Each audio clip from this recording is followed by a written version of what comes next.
What are crime scene investigators collecting inside the Ohio House of Horrors? The fleas and the cockroaches and the beetles and the rats and whatever else might be a part of this home. And what evidence could lead to more charges? For the abuse part, are there any kind of restraints bound to the wall? This would be a scene to process like no other.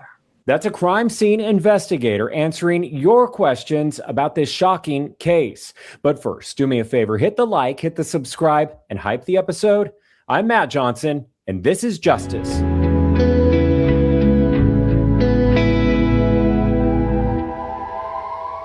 Here to talk about, we have a very special guest, crime scene investigator, director of Cold Case Investigative Research Institute, podcast host, and author of Swans Don't Swim in a Sewer. Link in my show notes. We have Sheryl McCollum. Nice to see you, my friend. What's your initial thoughts on this case involving the 16 children in Ohio that were rescued? Horrifying. I mean, think about what you're saying.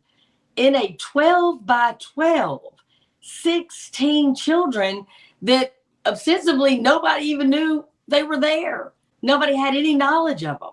So, just a house of horrors doesn't even cover it, in my opinion. Yeah, here's a clip from the AG in that state. It's calling the conditions deplorable, saying the children ages 1.5 to 18 living in a 12 by 12 foot room for 4 years. For 16 bodies to occupy that small of a space, and it didn't look like they left the room. Like it appears that they would have been in the room quite a bit. The filth was, it redefined it for me. What would be the indicator by first responders and someone like yourself, an investigator? What would be the indicators that they hadn't left the room, that they were confined in that space for possibly years? It could be anything from human waste to where the food is, to where it looks like they're sleeping. It looks to me like, even not going inside the home, that when you have 16 children plus these adults, there's no space. I mean, Matt, a prisoner gets a 6 by 9 to themselves. So I cannot fathom being in a 12 by 12 with a 1-year-old all the way up to an 18-year-old for 4 years. I mean, the 18-year-old, since they were 14, has lived in one room with 17, 18 additional people. So you're talking about food, you're talking about clothing. I mean, just think in a hotel room when you've been there 3 days, what it might look like. The number of towels on the floor, you've got wet bathing suits, you've got your clothes from the night before where you were out partying, you've got shoes and ties, and, your doc kit is out, and, you're treating that hotel room like you're a rock star. You know what I mean? Think how that looks. And that's the best condition.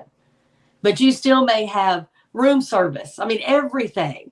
That room looks very different in 3 days of partying than it looked like when you checked in.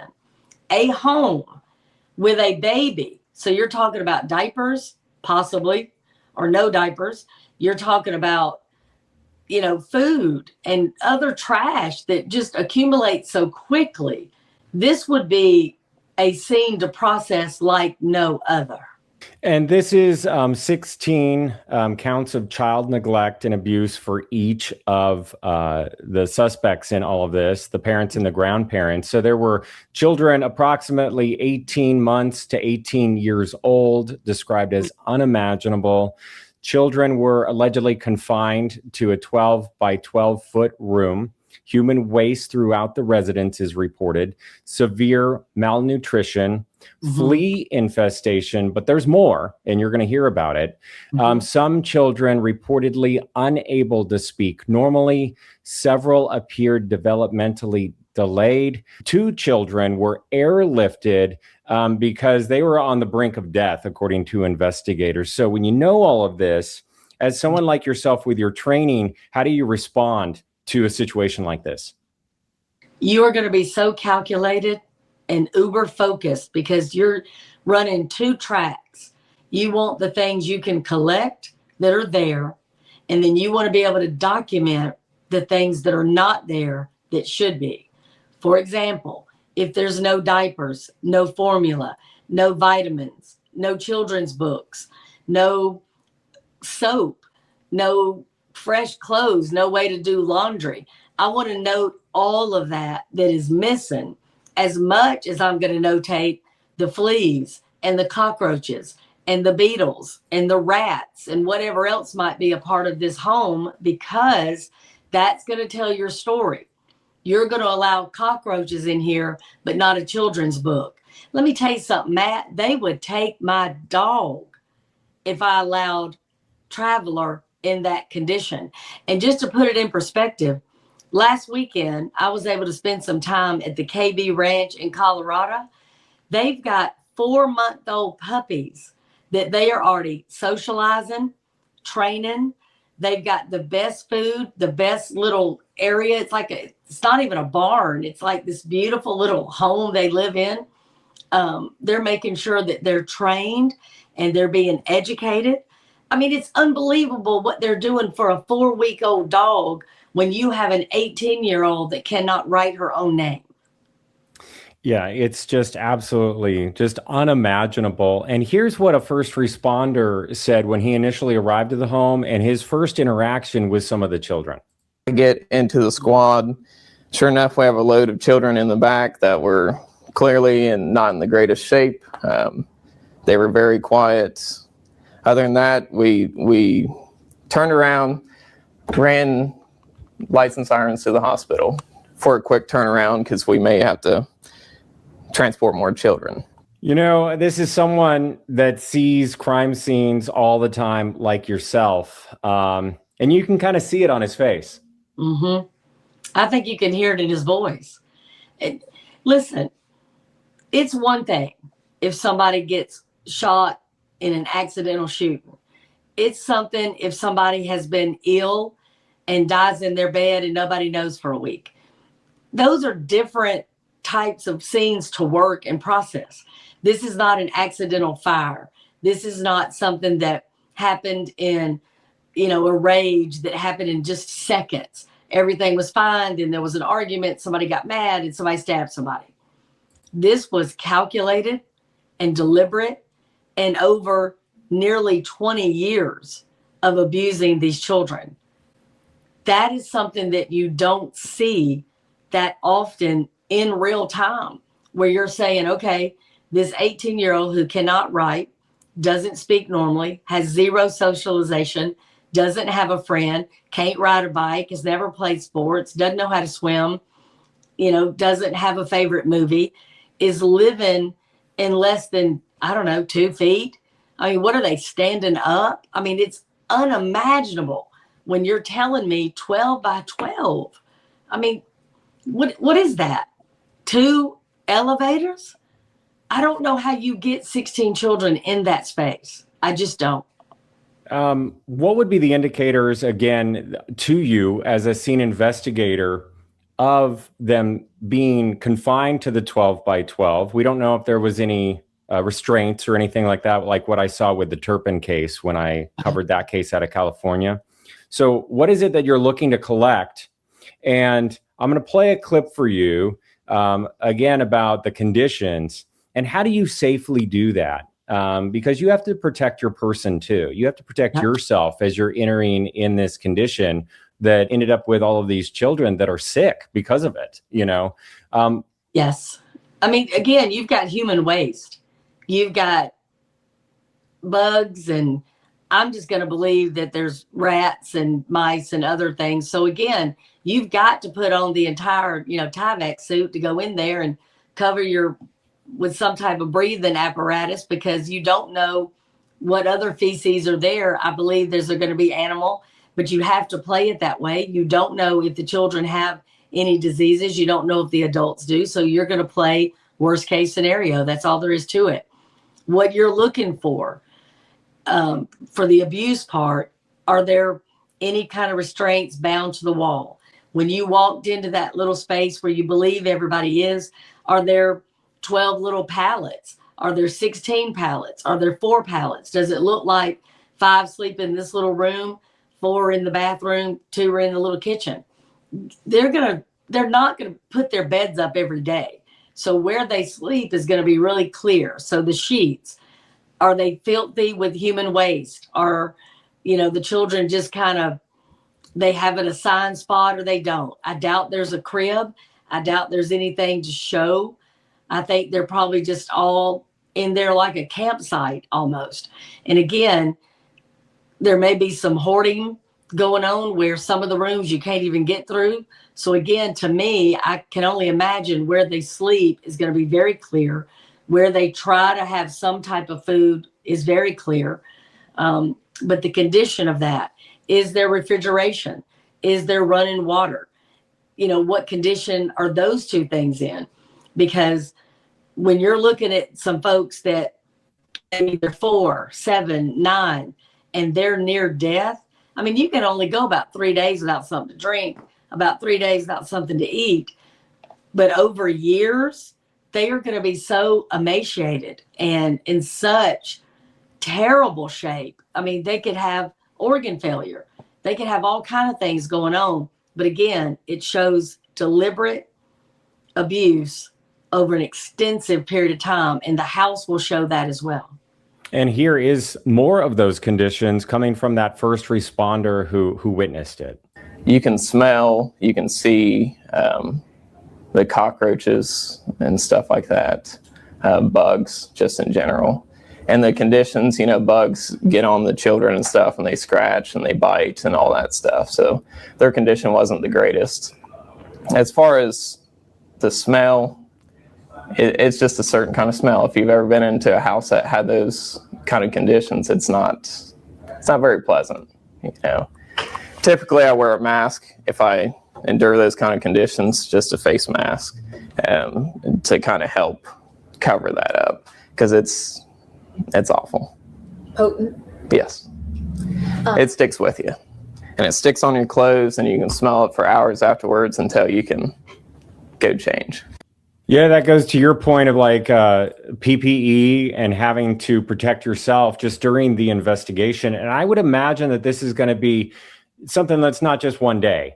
And we have seen some of the images of what has been put out on the lawn. I believe some of this is from just them getting into the space. I think that they took down some siding on the house, some boards on the windows, but obviously a lot of this was from the people that were living there. But I think that some of it was from inside the home, and they brought it out. I'm not quite sure, but it's just like when you see those TV shows of hoarders and everything that comes with that. And that's why I mentioned it, because to me, I can't imagine every room was just wide open and easy access. I don't believe that, because you're not going to have somebody with this type of illness that doesn't exhibit that across the board. They're going to. So the hoarding makes sense to me. The bugs make sense to me. And as a crime scene investigator, one thing I would want to do is collect as many of those cockroaches as I can to prove that the children were being bitten. And, that's just another level that is not just horrifying, but how do you get over that? How do you now go from living in that home to wherever these children are going to be placed? It's going to take them years to, I think, begin to, transition, if you will, into what we would consider much more normal circumstances. It's going to be a long road, I think. Definitely will. And thank you for that, because that's what we're thinking about right now is the children with all of this, and we're praying for them. And a lot of them weren't even able to speak. They didn't know language. They didn't know how to write their names. So, and then the communication and being on top of each other, which we'll talk about a little bit more. But what does the investigation look like, again, for not being just one day, I would imagine? I'm sure that they're revisiting as crime scene investigators on several days. And so initially, you're looking for the things that stick out. You mentioned like restraints or things like that. And, and then you're collecting bugs or other evidence like that. What else might you be looking for? Anything. Physical abuse, sexual abuse, emotional abuse, anything. If there was anything written down, if there's belts hanging on the wall, paddles on the wall, if there's evidence of, blood anywhere, if the children have injuries that they can translate and talk about, what caused this particular injury, where the injuries are on their bodies. If there's anything in the home that shows, again, the sexual abuse, they're going to take all the sheets, they're going to take all the towels, things they can find, the underwear they can find. They're going to test everything because that scene is going to tell the story. So holding children captive, and that's what this is, for these many years, I can't believe other crimes weren't happening. So, for example, are all 16 of the children siblings, or did the 18-year-old have the 18-month-old? They're going to find that out. They're going to test that. Of those 16 children, is that the only time this person was pregnant, or were there other children that didn't survive that are potentially buried in the yard? They're going to look at that too. They're not just going to look at the house. This thing is now bigger and wider and uglier and more sinister than they probably thought in the beginning. I cannot believe that anybody would just hold children captive. There's other abuse going on in that house. And, again, here are the now defendants. They're charged with 16 counts of child abuse each, and possibly more charges pending. We have Gary Siders Jr., the father, up on the top right. We have Elizabeth Siders, the mother, Gary Siders Sr., the grandfather, and Christina Siders, the grandmother. Do you imagine that the house is going to be preserved as a crime scene for a potential trial, for a potential jury view? And before you answer that, I want to play for you some local news, and they created almost an AI image of what it would look like for 12 children in a room like that. And then they brought in adults in a space similar to recreate it. And then that kind of gives us our mindset as to what that jury view might look like. Okay. Created this AI image to give you an idea how 16 children could fit in a room that size. We then went a step further. ABC6 recreating that 12-foot by 12-foot space, police say the children called home. I don't come out, you drag me out. We assembled 16 adults. We did not use children for safety reasons and placed them in a room of a similar size for our unscientific experiment. The group inside for just a few minutes when the walls started to close in. So do you think that it would be helpful for a jury view in this case, if it does go to trial, if we don't see something like a plea deal situation? I always believe the jury should see it. I don't think anything should be kept from them. They can't possibly imagine what a 12 by 12 is if they don't walk in it. And there's going to be 12 of them, not even 16. Even with the two alternates, you don't get to 16. I think it's imperative that they look at it. I think the general public needs to look at it because, again, how was there never code enforcement? How was there never anybody that, possibly could know this was going on? Were they renting that house? Did they own the house? How did nobody, if there is a landlord, not know? I mean, it's just horrifying to think that, this continues to happen. We see it where the young girls were kept in the shed in the backyard. And I asked the same thing. Where was code enforcement? Where is anybody? Where is a neighbor? You don't hear 16 children. You don't hear a baby crying. It's just, let me tell you the awful thing too. When you put up the photograph of the parents and the grandparents, you are now looking in real time at this generational abuse. What did granddaddy possibly do to the son or the grandmama, his parents? You're now talking about a third generation that has been mistreated. And the daddy was able to not just find a woman, but marry her and have, I guess, arguably 16 children with her. How does that happen? And again, she don't have no family. Nobody is saying, y'all, this is kind of out of bounds. This is unusual. We might need to call somebody. And I'm not blaming outside people. I'm saying there needs to be more in place so that this cannot happen for 18 years. And another big question I think that's looming over all of this is what led investigators there? And I know that the search warrants are under seal right now, but one of the investigative reporters with this Channel 6 News had this to say about it, and we'll talk about it. There have been now 3 search warrants. We knew of 2, but 3 search warrants when it comes to the Siders family and or this property, which I thought was very interesting. We, of course, have been trying to get our hands on these search warrants, which will detail what led investigators to this home and what led investigators to this family. However, they do remain sealed. The prosecutor said they will be unsealed when the investigation is complete. One search warrant had nothing to do with these children. So what did it have to do with? And in that first press conference, the Vinton County Sheriff, the Ohio Attorney General had indicated there was an investigation between those 2 agencies that started now about 6 to 7 weeks ago. Okay. That is around the same time where violations to the law charges had been filed against Gary Siders Jr., and they were filed by an agent with BCI, which is very interesting. So they were filed on June 30th. However, they allege that agents have evidence that Gary Siders Jr. recklessly exposed his private parts on 4 different occasions in the month of May.